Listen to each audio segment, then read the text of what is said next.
Yeah, obviously late in the year, wins are hard to come by, and tonight was no different. So it was, another one of those games where it came down to the wire, and it was back and forth down the stretch. And I thought our guys, really battled and competed and did a great job of getting themselves to the free throw line and knocking them down, especially late in the game when we needed them down the stretch there to knock some big throws down to give us a little cushion in that last couple minutes.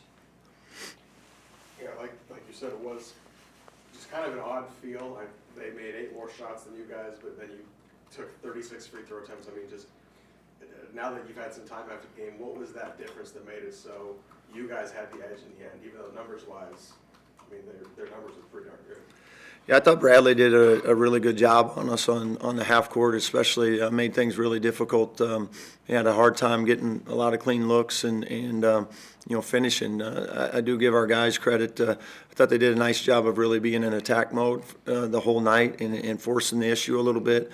And because of that, they were able to get to the free throw line some, which was, able to keep us while our offense was sputtering, able to keep us in the game and keep up with them on the other end. There was a while in the start of the second half where we're exchanging baskets for a while, and then it really slowed down for us on the half court. So, but again, proud of the guys. If we're able to get downhill, get to the rim, and then step up and knock them down. You still got to make them, and I thought we had a lot of guys step up and knock them down throughout the game.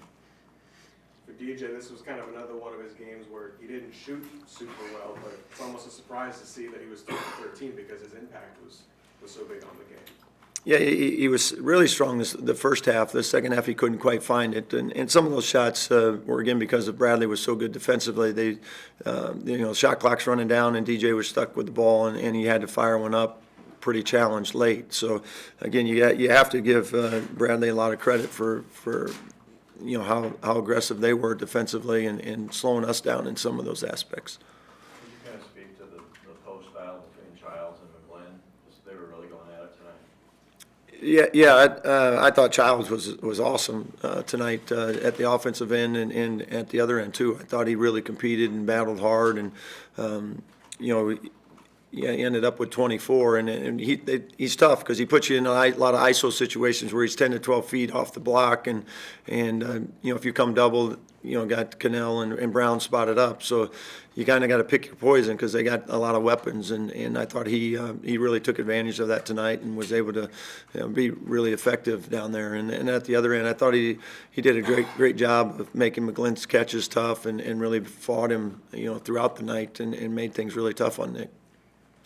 Brady transferred here for his last season. He transferred here because he wanted more opportunity and more minutes.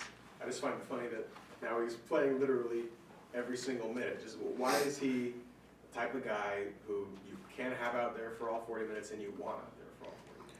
Yeah, he's so valuable for us, really at both ends of the floor, but offensively just because of the spacing he creates. If you're not going to leave him, it allows other guys to have those opportunities to get downhill and get to the rim where you can put some pressure on the defense. But if you're going to try to stop the drives and things, now you free up Brady. So that's why he's such a big weapon for us. With Nick inside and Brady and DJ and Junior and Tone and Noah and those guys driving it, you can put him in some spots where it makes things really tough and challenging for a defense. But I do want it noted, I did take him out for 15 seconds. It's just not on the stat sheet. So.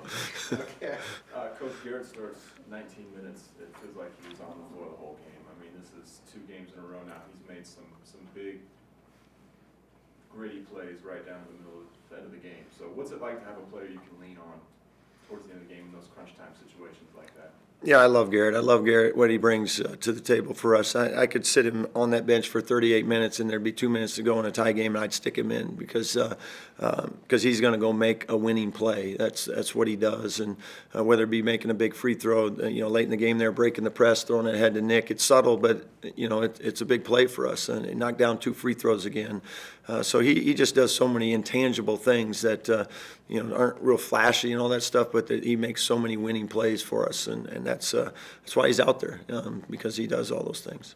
What difference do you see in Bradley compared to the first time you played him? I told Brian before the game, like they're competing so hard, and it's you watch the not that they weren't before, but it's really evident now. The job he's done when you struggled like that to start league play and you start off, not being as successful as you had hoped, and for them to stick together and turn that thing around is a real credit to him and his coaching staff and their team. I mean, that's a tough spot to be in, and they're playing extremely well, as good as anybody in the league, and that's why this was a huge win for us, because we knew what we were playing tonight, and the team that was coming in wasn't the same team that we played in Peoria. They didn't play as well that night, and tonight, we saw what they've been doing here recently. They're just competing so hard.